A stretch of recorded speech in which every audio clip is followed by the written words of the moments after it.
الحمد للہ Recording in progress.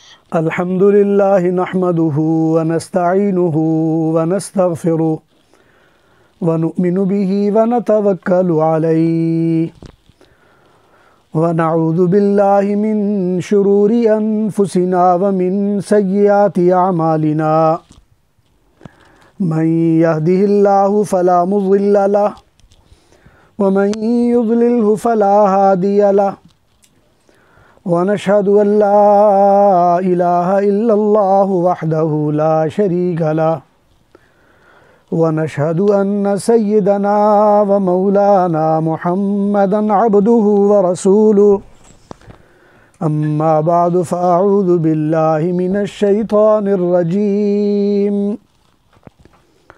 بسم الله الرحمن الرحيم قد أفلح من تزكى وذكر اسم ربه فصلى بل تؤثرون الحياة الدنيا والآخرة خير وأبقى إن هذا لفي الصحف الأولى صحف إبراهيم وموسى اللهم صل على سيدنا ومولانا محمد وعلى آل سيدنا ومولانا محمد وبارك وسلم اللهم صل على سيدنا محمد صلاة تنحل به العقد وتنفرج به الكرب وتنال به الرغائب وتقضى به الحوائج ويستسقى الغمام بوجهه الكريم محمد وعلى آله وأصحابه أجمعين برحمتك يا أرحم الراحمين۔ میرے محترم بہنوں، بیٹیوں، بھائیوں اور بچوں اور عزیز طالب علم اور دنیا میں جہاں جہاں میری یہ بات کو سننے والے مرد و حضرات ہیں، اللہ تبارک و تعالی کی رحمتیں اور برکتیں اور سلامتیاں آپ پر ہوں، اور اللہ تبارک و تعالی آپ کے ذریعے سے دین کو سمجھ کر دین کی سربلندی کا کام لیتا رہے۔ جو آیت آپ کے سامنے تلاوت کی گئی ہے، ہمارا آج کا موضوع بنیادی طور پر قد افلح من تزکا ہے کہ کامیاب وہ ہو گیا جس نے اپنا نفس پاک کر لیا۔ ہمارا موضوع آج یہی ہے کہ نفس کی اصلاح، اس کی ضرورت اور اس کی اہمیت۔ آج اصل میں زیادہ گفتگو 2-3 جگہ کرنی پڑی، اور کچھ موسم کی وجہ سے بھی طبیعت کچھ گڑبڑ تھی، جس کی وجہ سے ہو سکتا ہے کہ آج بعض اوقات کوئی نازیبا یا ایسا مطلب ہے کوئی عمل ہو جائے، جیسے کھانسی ہے یا چھینک ہے، تو اس کے لیے میں پیشگی معذرت چاہتا ہوں۔ اللہ تبارک و تعالی نے انسانوں کو جب پیدا کیا تو انسانوں کی سب سے بڑی خوبی یہ ہے کہ ان میں نفس پیدا کیا۔ فرمایا وَنَفْسٍ وَمَا سَوَّاهَا، انسان کے لیے نفس بھی پیدا کیا اور اس نفس کے لیے پورا ایک نظم زندگی بھی بنایا۔ اور یہ نفس کے معاملے میں اللہ تعالیٰ نے صرف انسانوں کو مخاطب کیا ہے اور کسی کو مخاطب نہیں کیا، جانداروں کو، جانوروں کو مخاطب نہیں کیا۔ اس کی وجہ یہ ہے کہ انسان کا جسم یہ سواری ہے نفس کی، اور نفس سواری ہے روح کی۔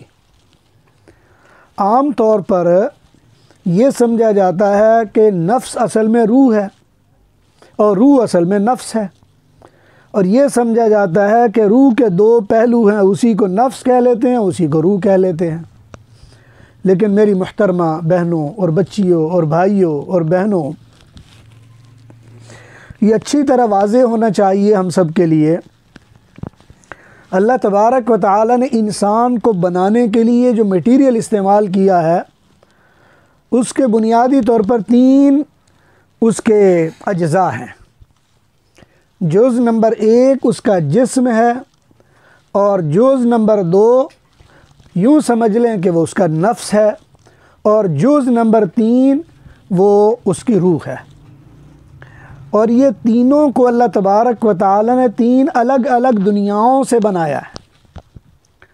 مادی لوازمات سے انسان کا وجود معرض وجود میں آیا، اور مختلف مادی چیزوں کے آپس میں کمبینیشن سے جو گریویٹیشنل فورس بنی، اس کو ہم سادہ زبان میں نفس کہہ لیتے ہیں۔ نفس بنیادی طور پر انسان کے جسم کی آمیزش کا نتیجہ اور ثمرہ ہے۔ یہی وجہ ہے کہ اچھا کھانے اور اچھا نہ کھانے، یا بعض چیزوں کے کھانے بعض چیزوں کے نہ کھانے سے نفس پہ باقاعدہ طور پر اس کا اثر ہوتا ہے۔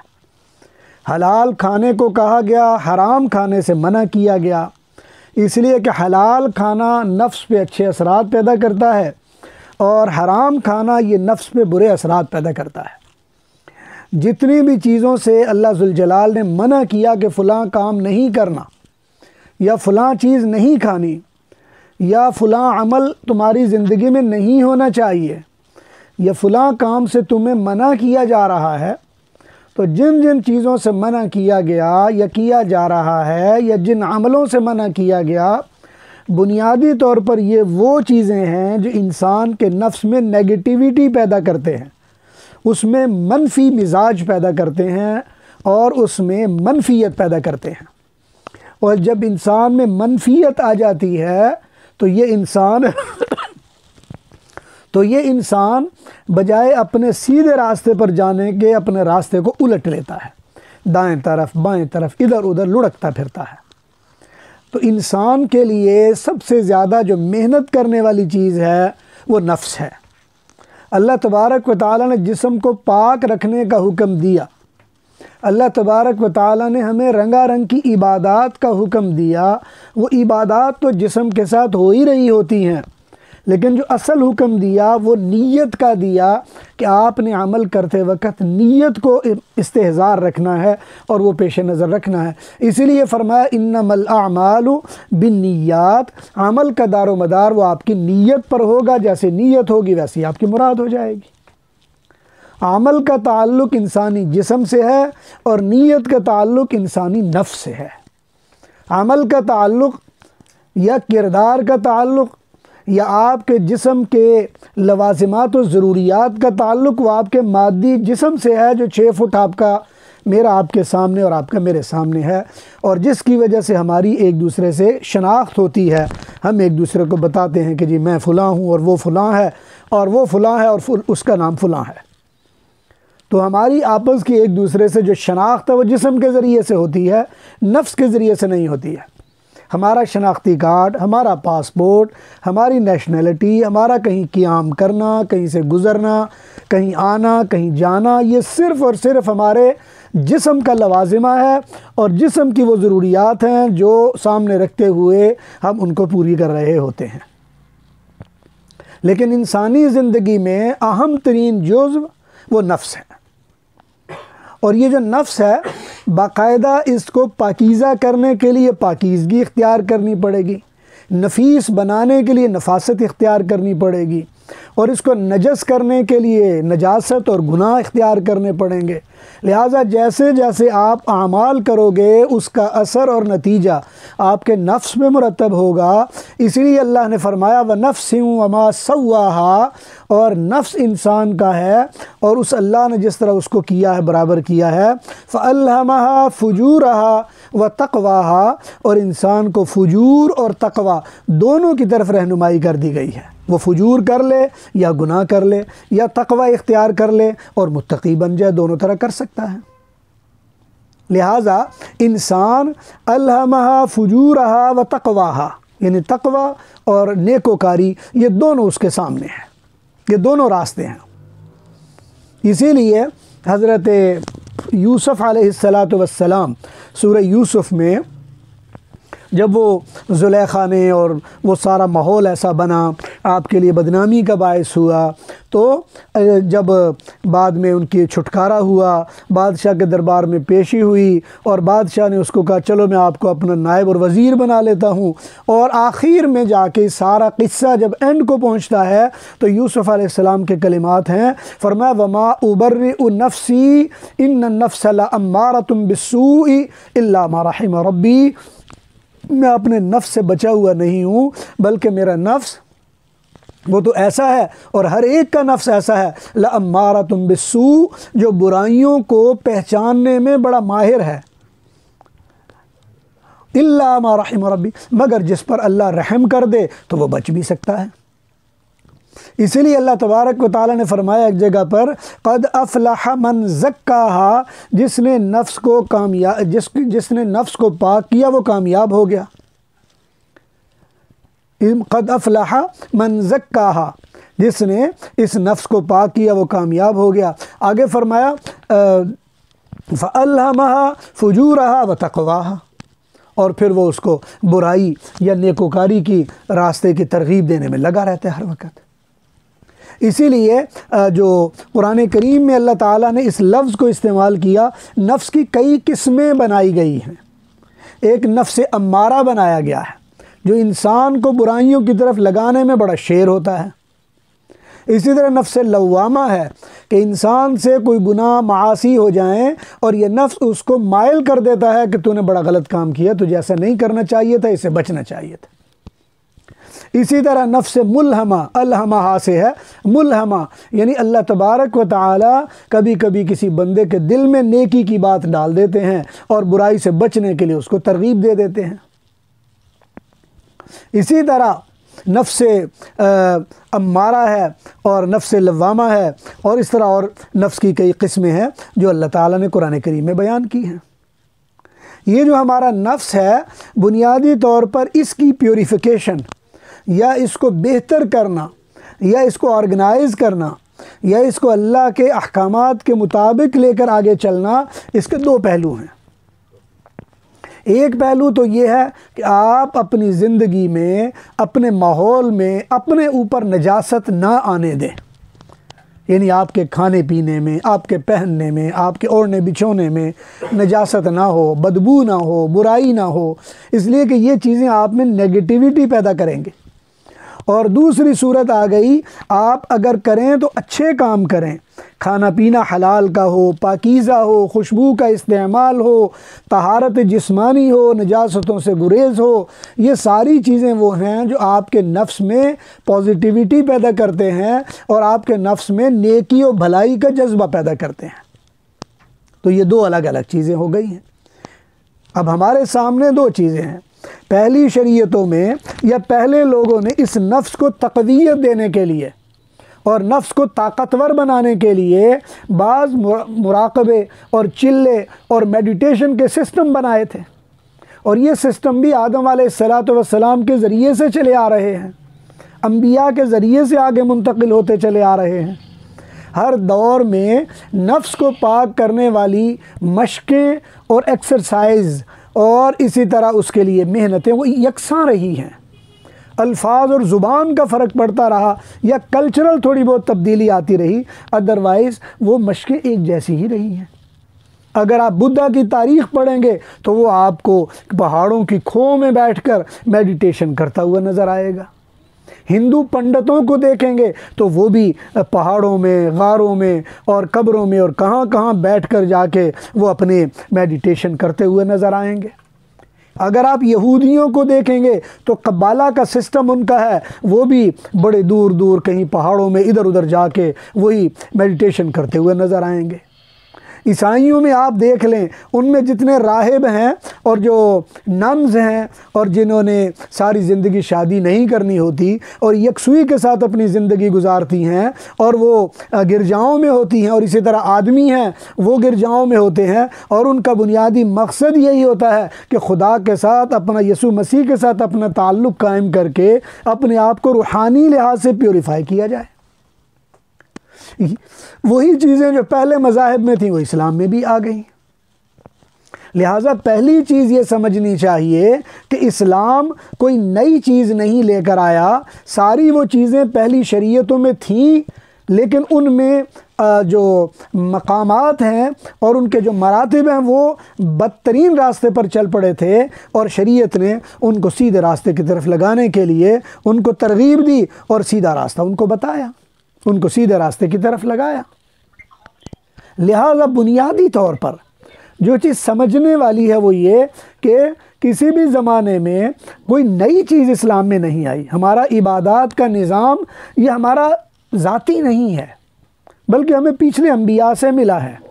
حضرت مولانا ادریس کاندلوی رحمۃ اللہ تعالی علیہ، انہوں نے فلسفہ نماز غالباً ایک نام کی کتاب لکھی ہے، جس میں وہ فرماتے ہیں یہ پانچوں نمازیں یہ تو مختلف انبیاء سے ہمیں ملی ہیں، ہمارا اپنا تو کچھ بھی نہیں ہے۔ حضور اکرم صلی اللہ علیہ وسلم یہ فرمایا کرتے تھے وطر کے بارے میں، فَأَوْتِرُوا يَا أَهْلَ الْقُرْآنِ، اے اہل قرآن وطر پڑھ لیا کرو۔ یہ وطر واحد نماز ہے جو مسلمانوں کی اپنی نماز ہے، لیکن ہماری سادگی کا بھی یہ عالم ہے کہ جو وطر ہماری اپنی نماز ہے اسی کو ہم نے پھڈے کا باعث بنا دیا ہے کہ آیا ایک رکعت پڑھنی ہے یا 2 پڑھنی ہے یا 5 پڑھنی ہے یا 10 پڑھنی ہے، اور پڑھنا پڑھانا تو جو بھی وہ اللہ کو پتہ ہے، لیکن پھڈا ہم نے مفت میں کھڑا کر دیا ہے۔ تو اس لیے یوں سمجھ لیں کہ فجر یا ظہر یا مغرب یا عشاء یا عصر یہ مختلف امتوں کی نمازیں ہیں، مختلف انبیاء کی نمازیں ہیں، ان کو جمع کر کے اللہ ذوالجلال نے محمد کریم کو دے دیا، اور محمد کریم نے اس میں ایک اضافہ بھی کر دیا، رمضان المبارک میں تراویح اور عام دنوں میں وطر۔ اس لیے حضور نے علیہ السلام نے فرمایا فَأَوْتِرُوا يَا أَهْلَ الْقُرْآنِ، اے اہل قرآن یعنی مسلمانوں وطر پڑھا کرو۔ تو بات یہ ہو رہی تھی کہ جو ہمارے نفس کے مسائل ہیں ان کو سنوارنے کے لیے عبادات کے جو طریقے تھے پیچھے سے چلے آ رہے ہیں۔ اسلام کوئی نیا دین نہیں ہے، بلکہ یہ سارے سابقہ دینوں کی خوبیوں کا حامل ایک کامل و مکمل دین ہے۔ یہ کہ ہمیں یہ بتایا جا رہا ہے، فرمایا الیوم اکملت لکم دینکم، آج کے دن تمہارے لیے دین مکمل کیا جا رہا ہے، واتممت علیکم نعمتی، اور نعمت کو تمہارے لیے تمام کیا جا رہا ہے۔ یہ شروع سے ایک نظام چلا آ رہا ہے۔ اسی طرح طہارت کا نظام ہے، اسی طرح عبادات کا نظام ہے، اسی طرح اللہ کے راستے میں خرچ کرنے کا نظام ہے، اسی طرح جسمانی پاکیزگی کا نظام ہے، اسی طرح ذہنی آسودگی کا نظام ہے، اسی طرح تعلیم و تعلم کا نظام ہے۔ یہ شروع سے چلا آ رہا ہے اور ہمارے ہاتھوں میں بھی پہنچ گیا ہے۔ آج ہماری بدقسمتی یہ ہے کہ اپنی لا علمی کی وجہ سے بعض اوقات ہم یہ کہنا شروع کر دیتے ہیں کہ آج جو ہمارے طریقت ہمارے ہاتھوں میں آ گئی ہے، یہ تصوف آ گیا ہے، یہ تو عجمی سازش ہے، یہ کہیں ایران کی پیداوار ہے یا کہیں ہندوؤں کی پیداوار ہے یا کسی اور کی پیداوار ہے۔ ایک کتاب تاریخ تصوف پر یوسف سلیم چشتی رحمۃ اللہ علیہ نے کتاب لکھی تاریخ تصوف پر، اور انہوں نے پورا ایک باب لکھا جس میں انہوں نے واضح کیا کہ تمام مذاہب میں اپنے نفس کی پیوریفیکیشن کا پورا ایک سسٹم رہا ہے، اور اس سسٹم کے بعد جا کے جب نفس پاکیزہ ہوتا ہے تو اللہ کا قرب حاصل کرنا آسان ہو جاتا ہے۔ اور اسلامی تعلیمات میں اسی چیز کو آگے لے کر کس طرح اور کون سی کتابیں اور کون سے لوگ اور کون سے طریقے ہیں وہ سارے واضح کیے گئے، لیکن افسوس یہ کہ یار لوگوں نے تاریخ تصوف کی، یہ یوسف سلیم چشتی کی تاریخ تصوف کا جو پہلا باب ہے جس میں انہوں نے یوسف سلیم چشتی صاحب نے یہ لکھا تھا کہ جو ہمارا تصوف ہے یہ کوئی نئی چیز نہیں بلکہ پہلے لوگوں کے ہاں بھی موجود تھا، اس کو الگ چھاپ دیا اور دعویٰ یہ کر دیا کہ یہ دیکھو جی یہ صوفیاء کا جو تصوف ہے یہ تو پہلے دوسرے مذہبوں سے آیا ہوا ہے، اسلام سے اس کا کیا لینا دینا ہے۔ حالانکہ باقی پوری کتاب یعنی 80 صفحات میں انہوں نے اگر یہ باور کروایا ہے کہ تصوف پیچھے سے آئی ہوئی ایک چیز ہے جو دوسرے مذاہب میں بھی تھی، اور باقی تقریباً 200 صفحات میں اسلام نے اس کو کس انداز میں لیا ہے، ہم 200 صفحات کو پس پش ڈال دیا اور وہ جو 80 صفحات ہیں اس کو لے کے چل پڑے، الگ سے اس کو کتابی صورت میں چھاپا ہوا ہے اور ہم پڑھتے بھی ہیں، اور ہر بندہ اس پہ اعتراض کرتا بھی نظر آتا ہے۔ بلکہ جو بھی بیچارہ جس نے دین کا دروازہ نہیں دیکھا ہوتا اور جو دین سے آگاہ نہیں ہوتا اور سنی سنائی باتوں پر یہ کہہ رہا ہوتا ہے او جی یہ تو سنت کے بھی خلاف ہے، یہ تو قرآن کے بھی خلاف ہے، اور یہ تو یہ ہے اور یہ تو وہ ہے۔ حالانکہ حقیقت یہ ہے کہ یہ نفس ایسی چیز ہے، اللہ تبارک و تعالیٰ نے اس کو پاک کرنے کا حکم دیا اور فرمایا قد افلح من تزکا، کامیاب وہ ہوا جس نے اپنے نفس کو پاک کر لیا۔ وَذَكَرَ اسْمَ رَبِّهِ فَصَلَّى، اور پاک کرنے کا طریقہ کیا ہے کہ اللہ کے نام کا اس نے ذکر کیا۔ وَذَكَرَ اسْمَ رَبِّهِ وَذَكَرَ اور ذکر کیا اسم نام ربه اس اللہ کا، فَصَلَّى اور پھر نماز بھی پڑھی۔ اب اللہ کا نام کیا ہے؟ ظاہر بات ہے یہ سبھی کو پتہ ہے کہ اللہ کا نام وہ اللہ ہے، اللہ کا ذاتی نام اللہ ہے۔ یہی وجہ کہ ہمارے ہاں نقشبندیہ سلسلے میں سب سے زیادہ توجہ جس بات پر دی جاتی ہے وہ اللہ پہ دی جاتی ہے، سب سے زیادہ ذکر اللہ کا کیا جاتا ہے، سب سے زیادہ توجہ اللہ کے نام پہ کی جاتی ہے۔ قرآن کریم میں اللہ نے واضح طور پر کہا وَذَكَرَ اسْمَ رَبِّهِ، اور اللہ کے نام کا ذکر کرتا ہے، اللہ کا نام کا ذکر، اور اللہ کا نام اللہ ہے۔ اب اتنی واضح آیت کے بعد اگر کسی کو ذکر کرتا ہوا میں سنتا ہوں یا کوئی سنتا ہے تو پریشان ہو جاتا ہے کہ جناب یہ تو بدعت کر رہے ہیں، یہ دیکھو اونچی اونچی اللہ کا نام لے رہے ہیں۔ بھائی اگر آپ کے علم میں کوئی بات نہیں آئی یا آپ نے کوئی ایسی چیز نہیں سیکھی یا آپ کو پتہ نہیں ہے تو قصور آپ کا ہے یا اس ذکر کرنے والے کا ہے۔ یہ تو کوئی بھی حدیث کی کتاب لے لیں، ذکر کے فضائل پر بے شمار احادیث موجود ہیں، اور ذکر کا طریقہ، ذکر کے اصول، ذکر کے ضوابط اور اس کے روابط اور اس کے اساتذہ، اس کا سیکھنا، اس کا سکھانا، وہ پورا ایک نظام ہے ذکر کا جو ہماری حدیث کی کتابوں میں کثیر تعداد میں وہ حدیث موجود ہیں۔ اور اگر کسی کو تسلی نہ ہوتی ہو تو کوئی بھی کتاب اٹھا کر دیکھ لیجئے۔ تو اس لیے بات یہ ہے کہ ہم لوگوں نے اپنے دین کو ادھیڑنا شروع کر دیا ہے۔ ہماری مثال اس بابے کی طرح یا اس بی بی کی طرح ہو گئی ہے کہ جس کا دھندا کیا ہے۔ میں پچھلے دنوں قصور میں ایک جگہ پر جانے کا اتفاق ہوا تو درس دیا، درس دینے کے بعد مولوی صاحب نے کہا مجھے ادھر بھی آ کے دعا کر دیجئے۔ میں گیا تو میں نے دیکھا یہ کیا ہے، وہ ایک مشین پڑی ہوئی تھی۔ کہتا جی یہ مشین ہے۔ میں نے کہا کس چیز کی مشین ہے؟ میں نے زندگی میں پہلی بار دیکھی۔ کہتے جی یہ ادھیڑنے والی مشین ہے۔ میں نے کہا کس چیز کو ادھیڑتی ہے؟ کہا جی یہ لنڈے میں جو کوٹیاں آتی ہیں یہ یہاں ادھیڑتے ہیں اور پھر ایسے کرتے ہیں ایسے کرتے پھر یہ بیچتے ہیں تو پیسے مل جاتے ہیں۔ پھر انہوں نے چلا کر بھی دکھائی۔ اب میرے دل میں اس وقت سے آیا کہ ہم سب لنڈے کی کوٹی کی طرح اپنے دین کو ادھیڑنے پر لگے ہوئے ہیں۔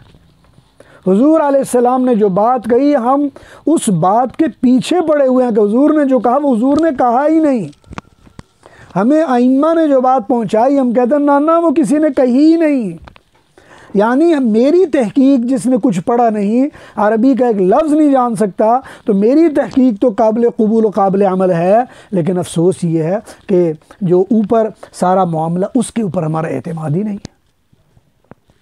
اس لیے میرے محترم آج نفس کو پاک کرنے کی بجائے ہم نے نفس میں فرسودگی پیدا کرنی شروع کر دی ہے، نفس میں گناہ کا انبار لگانا شروع کر دیا ہے، نفس کے اندر گناہ زیادہ ہونے لگ گئے ہیں، نفس کے اندر تکبر زیادہ ہونے لگ گیا ہے۔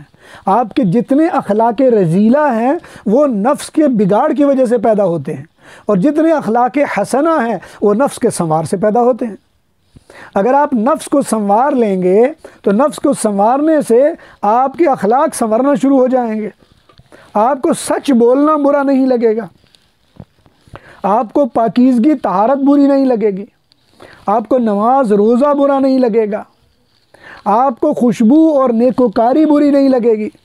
لیکن اگر آپ اس کے بالکل الٹ والا راستہ اختیار کر لیں اور اپنے اندر گناہ کا وبال اپنے اندر اکٹھا کر لیں تو اس کا نقصان یہ ہے کہ ہمارا میلان گناہ کی طرف ہو جائے گا، گناہ ہمیں اچھا لگنے لگے گا، ہمارے دل میں گناہ پنپنے لگیں گے، ہمارے دل میں گناہ پرورش پانے لگیں گے، اور ہمارا نفس ان گناہوں کو ملٹیپل کر کے اس کو پھیلانا شروع کر دے گا۔ اور اسی لیے تو وہ اردو کا ایک محاورہ ہے الجنس یمیل الی الجنس، جو کند ہم جنس با ہم جنس پرواز، کبوتر با کبوتر باز با باز، اور یہ جو ہر ہم جنس والا ہوتا ہے وہ اپنے ہم جنس کے ساتھ ہی پرواز کرنے کو اچھا سمجھتا ہے، جس قسم کے گناہ کے آپ شوقین ہوں گے، آپ کے گرد گرد اسی قسم کے لوگ جمع ہونا شروع ہو جائیں گے۔ جس قسم کے معاصی آپ کے اندر چھپے ہوئے ہوں گے اور پرورش پا رہے ہوں گے، اسی طرح کے لوگ آپ کے ارد گرد آ کے وہ آپ کے گرد ایک پورا ماحول کھڑا کر دیں گے۔ اگر آپ اچھائی کی طرف جائیں گے تو اچھے لوگ آپ کے قریب آنا شروع ہو جائیں گے، برائی کی طرف جائیں گے تو برے لوگ آپ کے قریب آنا شروع ہو جائیں گے۔ اس لیے میری بہنوں، اس نفس کو پاک کرنا، یہ اصلاح نفس کا پہلو اختیار کرنا، یہ بہت زیادہ ضروری ہے۔ اور اصلاح نفس کے لیے دو پہلو ہیں، ایک وہ پہلو جو شخصی ہے، ذاتی ہے، اور ایک وہ پہلو جو اجتماعی ہے اور یعنی پورے ماحول کے لحاظ سے ہے۔ جو شخصی یا ذاتی ہے وہ یہ کہ سنت اعمال آپ بجا لائیے، اللہ کے پاک پیغمبر کی اذکار و تعلیمات کے مطابق اپنے آپ کو ڈھالتے چلے جائیے، اپنی نیت کی نگہبانی کیجئے۔ اللہ کرے گا ایک وقت آ جائے گا آپ کے اندر طہارت و پاکیزگی پیدا ہو جائے گی، لیکن یہ ذرا راستہ بہت لمبا ہے، اس لیے کہ آپ کو اندازہ نہیں کہ شیطان آپ کا کتنا بڑا دشمن ہے۔ اللہ تبارک و تعالیٰ نے شیطان کو براہ راست جو دیا ہے، جو ریموٹ کنٹرول دیا جس پر وہ اثر انداز ہوتا ہے، وہ آپ کا نفس ہے۔ نفس کا شیطان کے ساتھ براہ راست تعلق ہوتا ہے۔ شیطان ایک منٹ میں گمراہ کر کے کھڑا کر دیتا ہے، بدراہ کر دیتا ہے، جھگڑا پیدا کروا دیتا ہے، لڑائیاں کروا دیتا ہے۔ اسی لیے حدیث پاک میں نبی علیہ السلام نے فرمایا، ان الشیطان یجری فی الانسان کمجری الدم، انسان کے خون میں شیطان ایسے دوڑتا ہے جیسے خون انسان کے جسم میں دوڑتا ہے۔ اور جب خاص طور پر آپ گناہ کرنے لگتے ہو تو وہ جو خون ہے اس کا دوران اور اس کی سرکولیشن تیز ہو جاتی ہے، اور طبیعت میں سانس اونچے ہو جاتے ہیں، اور جو نظریں ہیں وہ چار ہو جاتی ہیں، اور چھٹی حصہ آپ کی زیادہ تیز ہو جاتی ہے ادھر ادھر محسوس کرنے کے لیے کہ کوئی آ تو نہیں رہا، کوئی یہ تو نہیں ہو رہا، کوئی وہ تو نہیں ہو رہا۔ آپ کے جسم میں چھپا ہوا نفس وہ آپ کے لیے پہلے سے زیادہ ورک کرنا شروع کر دیتا ہے، اور یہ اسی وقت ہوتا ہے کہ جب آپ نے اس نفس کے لیے، اس کو پاک کرنے کے لیے کوئی بندوبست نہیں کیا ہوتا۔ اور اگر آپ نفس کو پاک کرنے کا بندوبست کر لیتے ہو تو پھر یہ ہوتا ہے کہ وہ نفس کا جو ڈائریکشن ٹورڈ روح ہے، روح کے ساتھ جو اس کا تعلق ہے وہ مضبوط ہو جاتا ہے، اور فرشتے اللہ کا پیغام جب بھی آپ کو دیتے ہیں اور آپ کی طرف القاء کرتے ہیں وہ روح کے ذریعے سے نفس میں ہوتا ہے، اور اس لیے کہ جب نفس میں ہوگا تو وہ پھر آپ کو اس کا احساس ہو جائے گا۔ اسی پر ایک حدیث ہے، حضور اکرم صلی اللہ علیہ وسلم نے فرمایا کہ کبھی کبھی انسان زمین پر اللہ کو یاد کرتا ہے اور ان کی محفل میں فرشتے بھی آ جاتے ہیں۔ جب فرشتے آتے ہیں اور واپس جاتے ہیں تو اللہ پوچھتے ہیں تم کہاں چلے گئے تھے؟ وہ کہتے ہیں یا اللہ زمین پر فلاں بندہ تیرا ذکر کر رہا تھا، ہم اس کے پاس چلے گئے تھے۔ تو لمبی حدیث ہے جس کا خلاصہ یہ ہے کہ اللہ تعالیٰ پوچھتے ہیں وہ کیا چاہتا تھا؟ کہتے ہیں اللہ تعالیٰ تیری رضا چاہتا تھا۔ وہ فرماتے ہیں کیا انہوں نے کسی چیز سے پناہ بھی مانگی؟ ہاں یا اللہ جہنم سے پناہ بھی مانگتا تھا۔ اللہ پوچھتے ہیں کیا انہوں نے ان کو دیکھا بھی ہے؟ کہا نہیں دیکھا تو نہیں ہے۔ پوچھا کہ اگر دیکھ لیں تو پھر؟ کہنے لگے یا اللہ اگر دیکھ لیں پھر تو پناہ پہلے سے زیادہ مانگنا شروع کر دیں۔ تو میری بہنوں، ہم وہ لوگ ہیں جو جب ذکر کرتے ہیں تو اللہ تعالیٰ کی رحمتیں ہم پر نازل ہوتی ہیں۔ الذین اذا ذکر اللہ، جو لوگ اللہ کا ذکر کرتے ہیں، نزلت علیہم الملائکہ، فرشتے ان کے اوپر نازل ہوتے ہیں، وغشیتہم الرحمہ، اپنی رحمت کی چادر سے ان کو ڈھانپ لیتے ہیں، وذکر اللہ فی من عندہ، اور اللہ ان کا تذکرہ ان ملائکہ میں کرتے ہیں جو اللہ کا عرش اٹھائے ہوئے ہیں کہ وہ دیکھو فلاں بندہ وہ کتنی نیکوکاری اور پرہیزگاری میں لگا ہوا ہے اور تم کہتے تھے کہ وہ نافرمانی کرے گا۔ اس لیے میری بہنوں، آج معاملہ وہ یہ ہے کہ ہم اپنے نفس سے بیگانہ ہو چکے ہوئے ہیں۔ آج ہمارا نفس کا رشتہ جسم سے اور روح کا تعلق نصف سے ٹوٹ چکا ہوا ہے۔ آج ہمارا تعلق ٹوٹ چکا ہوا ہے۔ آج ہم 3 ڈائمینشنل بندے بن گئے ہیں، حالانکہ ہم ایک بندہ تھے لیکن ہماری 3 ڈائمنشنز بن گئی ہیں، ایک روح کی ڈائمنشن ہے، ایک جسم کی ہے اور ایک نفس کی ہے، یہ الگ الگ ہو گئی ہے۔ ہمارا ذکر، اذکار، تسبیح، استغفار یہ نفس کو پاک کرنے کی چیزیں ہیں، یہ صابن ہے۔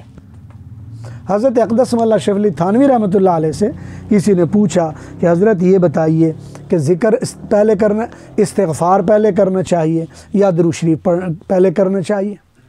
تو فرمایا کہ استغفار اس کی مثال ریگ مال کی ہے، یہ گناہوں کو رگڑ کے اتارتا ہے، اور رگڑنے کے بعد تو بعض اوقات جسم میں تکلیف محسوس ہوتی ہے، تو درود شریف کی مثال اس کے اوپر کریم لگانے کی ہے، جب کریم لگائیں گے تو وہ ٹھیک ہو جائے گا۔ اس لیے میری بہنوں، آج ہمیں چاہیے کہ ہم اپنے آپ کو دین کے لیے بیدار کریں، دین سے اپنا تعلق مضبوط کریں، گناہوں سے بچنے کے لیے اپنے آپ کو آمادہ کریں، اپنے نفس کی پاکیزگی کی کوشش کریں، اچھی محفلوں کو اختیار کرنے کی عادت ڈالیں۔ 90% عورتیں جب مجھ سے ملتی ہیں اور یہی کہتی ہیں کہ جی ہمارے بچے وہ ہمارے ہاتھوں سے نکل چکے ہیں، حضرت آپ کوئی ذکر، کوئی عمل بتا دیجئے تاکہ ہمارے بچے ہمارے ہاتھ میں آ جائیں۔ لیکن یاد رکھیں کہ جب آپ اپنے بچوں کے ذہنوں میں یہ خود ہی پیدا کریں گے کہ یہ ٹوپی پہننے والا اور یہ داڑھی والا آدمی اور یہ تسبیح پکڑے ہوئے آدمی، اس کو نہ دنیا کا پتہ نہ آخرت کا پتہ، یہ تو بیکار قسم کی مخلوق ہے، جب بچوں کے ذہنوں میں ماؤں نے یہ چیز ڈالنی ہوگی تو ایمانداری سے مجھے بتائیے، یہ بچے جب سمجھدار ہو جائیں گے تو آپ کی بات پہلے سے الٹ بات کو کیسے مان لیں گے؟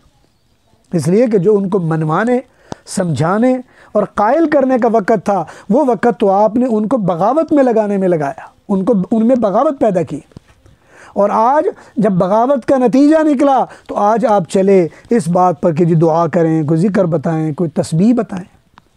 ایمانداری سے بتائیں، کون ماں ہوگی ہمارے میں جو اپنے بچوں کو اپنے دادا کے پاس بیٹھنے کی ترغیب دیتی ہوگی؟ یا کون سا خانوادہ ہوگا اپنے بچوں کو اپنے نانا کے پاس بیٹھنے کی ترغیب دیتا ہوگا؟ حالانکہ یہ نانا اور یہ دادا یہ وہ کمپلیٹ پرسنالٹیز ہوتی ہیں جنہوں نے زندگی گزار لی ہوتی ہے اور انہیں پتہ ہوتا ہے کہ کیسا ماحول ہے۔ کتنے لوگ ہیں ہم میں جو علماء کی مجلس میں اپنے بچوں کو بٹھاتے ہیں۔ یہاں علماء سے میں مراد واضح کر دوں، علماء سے مراد یہ نہیں ہے کہ جو ٹیوشن پڑھانے والے لوگوں کو آپ گھر میں بلا لیتے ہیں، اس سے مراد یہ بھی نہیں ہے کہ جو بیچارے رزق کے لیے مارے مارے پھرتے ہیں، بلکہ اس سے مراد وہ لوگ ہیں جو اللہ تعالیٰ کی محبت میں دنیا سے اعراض کر کے اور دنیا والوں کی رہبری اور رہنمائی میں لگے ہوئے ہیں۔ آپ کی زندگی میں کتنے لوگ ہیں ایسے؟ بعض اوقات صحبت سے بڑا اثر ہوتا ہے۔ صحابہ کرام رضوان اللہ علیہم اجمعین نے حضور صلی اللہ علیہ وسلم سے ذکر یا مراقبوں کے ذریعے سے نہیں سیکھا بلکہ صحبت سے سیکھا ہے۔ حضور کی صحبت میں جو صحابہ بیٹھے، اللہ نے ان کی زندگیوں میں ایسے انوارات پیدا کیے کہ قیامت تک کے بڑے بڑے اولیاء اگر ذکر اذکار کے جتنے مرضی ضربیں لگا لیں، کسی ادنا صحابی کے مقام و مرتبہ کو نہیں پہنچ سکتے ہیں۔ اور اس لیے نہیں پہنچ سکتے ہیں کہ صحبت کا بڑا اثر ہوتا ہے، صحبت بڑی فائدہ مند چیز ہوتی ہے۔ آپ کسی بھی جگہ چلے جائیے، بدھ مت کو دیکھ لیجیے، حالانکہ گیا گزرا دین ہے، ان کے ہاں بھی منک کی صحبت میں رہنے کے لیے شاگرد سالوں گزار دیتے ہیں۔ آپ کسی بھی جگہ چلے جائیے، اپنے بڑے اساتذہ رہبروں کی صحبت میں زندگی گزارنا وہ اپنا یعنی بہترین عادت سمجھتے ہیں۔ لیکن آج ہماری صورتحال یہ ہے کہ ہم نے اپنے علماء کو جوتے کی نوک پہ رکھا ہوا ہے اور علماء سے تعلق توڑا ہوا ہے۔ آج ہماری زندگیوں میں، بلکہ میں مثال کے لیے کہا کرتا ہوں، آپ دیکھ لیجئے اپنی پوری ٹیلی فون کی ڈائریکٹری میں، ایمانداری سے بتائیے کتنے اللہ والوں کے نمبر آپ کی ڈائریکٹری میں ہیں۔ آپ اندازہ کر سکیں گے کہ آپ کا تعلق کتنا ہے للہیت میں، اللہ والوں سے کتنا تعلق ہے۔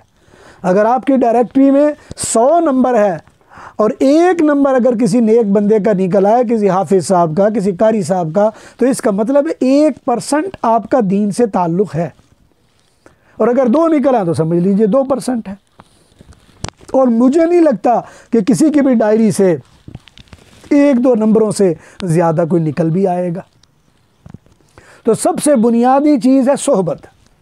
جب آپ صحبت کو اختیار کریں گے تو اللہ تعالیٰ شیطان کے مکر سے آپ کو بچا دے گا۔ اسی لیے مولانا جلال الدین رومی رحمہ اللہ فرمایا کرتے تھے، یک زمانہ صحبتت با اولیاء بہتر صد سالہ طاعت بے ریا۔ اگر ایک زمانہ کسی ولی کی صحبت میں تو بیٹھ جائے، 100 سالہ بے ریا عبادت سے زیادہ افضل ہے۔ اس لیے کہ بعض اوقات اس شیخ کی زبان سے معرفت کا ایسا جملہ نکلتا ہے کہ جو آپ کے لیے جو وہ روحانیت کے دریچے کھول کے رکھ دیتا ہے۔ یہی وجہ ہے کہ ہمارے ہاں جو اسلاف ہیں ان کے ملفوظات پڑھائے جاتے ہیں۔ یہ ملفوظات حضرت تھانوی کے ہیں، اسی طرح بڑے بڑے لوگوں کے ملفوظات ہیں، وہ بڑے مفید ہوتے ہیں، وہ پڑھنے چاہیے۔ ان ملفوظات میں انہوں نے سادہ انداز میں گہری بات کی ہوتی ہے۔ تو اس لیے میرا محترم ہمیں چاہیے کہ ان ملفوظات کا اپنے گھر میں اس کا مطالعے کی عادت ڈالیں۔ یہ ملفوظات مختلف مشائخ کے مل جاتے ہیں، پرانوں کے بھی مل جاتے ہیں، نیوں کے بھی مل جاتے ہیں۔ صحبت کے بعد دوسرا راستہ ملفوظات کا ہے۔ صحبت اختیار کیجئے، اگر ممکن نہیں تو ان کے ملفوظات پڑھیے۔ اگر ملفوظات بھی میسر نہیں تو نیک لوگوں کے حالات زندگی پڑھیے۔ اس لیے کہ غالباً عبداللہ ابن مبارک رحمۃ اللہ علیہ کا قول ہے، عند ذکر الصالحین تتنزل الملائکہ، جہاں صالحین کا تذکرہ ہو رہا ہوتا ہے وہاں ملائکہ کا نزول ہو رہا ہوتا ہے۔ تو صالحین کے تذکرے پڑھیے، ان کے حالات زندگی و سوانح پڑھیے، اس سے آپ کے اندر یہ پیدا ہو جائے گی۔ اگر آپ نے کوئی شیخ چن لیا ہے تو اس کے بتائے ہوئے ذکر اذکار کو پابندی سے کیجئے، اور یہ مت سمجھیے کہ انہوں نے جو ذکر بتائے وہ بہت تھوڑے ہیں، میں تو بہت زیادہ کر سکتی ہوں۔ عورتوں میں یہ بڑا مسئلہ ہوتا ہے کہ اگر کسی کو کہا جائے کہ تم 100 مرتبہ یا 200 مرتبہ پڑھو تو وہ آگے سے جواب دیتی ہیں جی میں تو روزانہ 1000 مرتبہ پڑھتی ہوں۔ لیکن ایک بات یاد رکھ لیجئے، ذکر جب آپ 1 مرتبہ پڑھتے ہیں اور صحیح شرائط کے ساتھ پڑھتے ہیں تو وہ ذکر آپ کے چہرے پر اپنا نور چھوڑتا ہے۔ اگر آپ کے چہرے پر وہ نور نہ چھوڑے تو اس کا مطلب یہ بنتا ہے کہ آپ پڑھ نہیں رہے، گنتی پوری کر رہے ہیں۔ بعض اوقات ہم گنتی پوری کر رہے ہوتے ہیں۔ ایک صاحب کے پاس میرا جانا ہوا تو میں نے اس کو سمجھایا کہ بھئی ذکر اذکار کرنا چاہیے، یہ ہے وہ ہے۔ وہ کہتا جی میں حضرت صاحب میں وہ فلاں جو ذکر ہے نا وہ میں نے 1 کروڑ مرتبہ پورا کر لیا، صرف 1 لاکھ باقی رہ گیا۔ اب میں 1 کروڑ سوچ رہا ہوں اور اس کا چہرہ دیکھ رہا ہوں۔ میں نے اس کو کہا یار ہمارے بزرگوں نے تو کہا بندہ دل سے 1 مرتبہ لا الہ الا اللہ پڑھ لے تو اس کی پیشانی کو ایسا چمکا دیتا ہے کہ وہ دور سے نظر آتا ہے۔ یہ کون سا 1 کروڑ ہے تمہارا پورا ہونے والا اور حالات کچھ بھی نہیں ہے۔ اس لیے کہ یاد رکھیے یہ نفس اسی وقت آپ کے قابو میں آئے گا، اور جب نفس کی جو تمنائیں ہیں، نفس کی ریکوائرمنٹ ہیں یا نفس کے مسائل ہیں، آپ ان کو سیدھا کریں گے، آپ ان کو قابو میں کریں گے، آپ اللہ سے اپنا تعلق قائم کرنے کی کوشش کریں گے۔ اگر کسی نے ذکر اذکار بتائے، جتنے بتائے اس کو باقاعدگی سے کریں گے۔ آج ہمارا المیہ یہ ہے کہ ہم بڑے شیخ کی تلاش میں ہوتے ہیں، کوشش یہ ہوتی ہے کہ بڑا شیخ مل جائے اور اس کی صحبت میں بیٹھ کر ہم بڑا اونچا ذکر و مقام حاصل کر لیں۔ لیکن ہوتا کیا ہے کہ بڑے شیخ کے چلے جانے کے بعد پھر خانقاہوں میں جو دال بٹتی ہے جوتوں میں اس کا تصور بھی نہیں کیا جا سکتا، اس لیے کہ بڑے حضرت تو چلے گئے، اب جتنے چھوٹے حضرت ہیں وہ بڑے حضرت کے پاس بیٹھ بیٹھ کے خود اپنے آپ کو حضرت قرار دے رہے ہیں، اور کوئی اپنے آپ کو خلیفہ کہہ رہا ہے، کوئی اپنے آپ کو خلیفہ کہہ رہا ہے، کوئی کہتا وہ خلیفہ نہیں ہے، کوئی کہتا وہ خلیفہ نہیں، یوں لڑائیاں ہوتی ہیں۔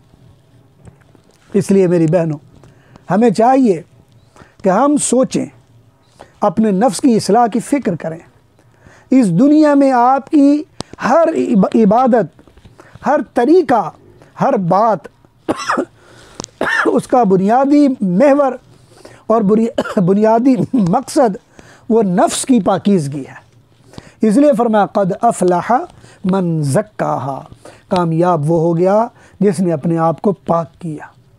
افلح افلح یفلح افلاحا یکرم یکرم اکراما، یعنی وہ تو پکا کامیاب ہو گیا۔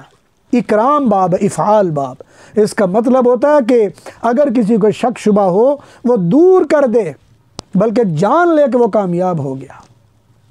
وقد خواب من دساہا، اور ناکام ہو گیا وہ جس نے اس کو گندا کر دیا، دساہا اس کو گدلا کر دیا، گندا کر دیا۔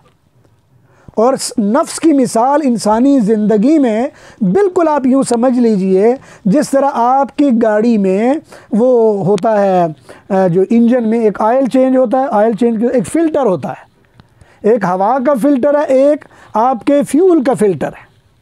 یوں سمجھ لیں کہ آپ کے جسم میں یہ نفس اللہ تعالیٰ نے پرماننٹ فلٹر ڈالا ہوا ہے۔ آپ کے جسم کے ذریعے سے ہونے والے اعمال یہ پیوریفائی ہو کر نفس کے ذریعے سے یہ روح تک جا پہنچتے ہیں، اور اگر آپ کے اعمال وہ گدلے ہوں یا گندے ہوں، گناہ سے آلودہ ہوں، تو نتیجہ یہ ہوتا ہے کہ وہ وہیں کے وہیں رہ جاتے ہیں، وہ آگے نہیں جا پاتے۔ جب آگے نہیں جا پاتے تو پھر مسئلہ پیدا ہو جاتا ہے کہ اب ہم کیا کریں، اور ہم کس کو بلائیں اور کس سے پوچھیں اور کون رہنمائی کرے گا۔ پھر ہم رہنمائی کے چکروں میں ادھر ادھر چل پڑتے ہیں اور سوچنے لگتے ہیں کہ اب ہمارا کیا بنے گا اور ہم کیا کریں گے، اور یہ ہمارا بگاڑ دن بدن بڑھتا چلا جاتا ہے۔ تو اس لیے میری بہنوں، جہاں آپ اپنے لیے وقت نکالتی ہیں اپنے جسم کی آرائش کے لیے، جہاں آپ اپنے لیے وقت نکالتے ہو اپنے بچوں کے دھیان کے لیے، جہاں اپنے گھر کے سنوارنے کے لیے وقت نکالتی ہیں، جہاں آپ اپنے پورے نظم میں اور اپنے دوست و احباب اور رشتہ داروں میں اپنے آپ کو سٹیٹس پر رکھنے کے لیے وقت نکالتی ہیں، ضروری ہے کہ آپ اپنے آپ کو پاک کریں تاکہ فرشتوں کے مقابلے میں بھی آپ کا کوئی سٹیٹس بنے، آپ کا کوئی مقام بنے، اللہ کی بارگاہ میں بھی آپ کا کوئی مقام بنے، آپ کا کوئی مرتبہ بنے، آپ کا کوئی اللہ تعالیٰ کوئی راستہ بتا دے۔ تو اس لیے کوشش یہ کریں، صحبت اختیار کریں کسی نیک بندے کی، اس سے تعلق قائم رکھیں۔ دوسری بات یہ کہ اس کے ملفوظات کا مطالعہ کر لیں۔ تیسری بات یہ کہ اس کے بتائے ہوئے ذکر اذکار کرتے رہیں اور ان سے رہنمائی لیتے رہیں۔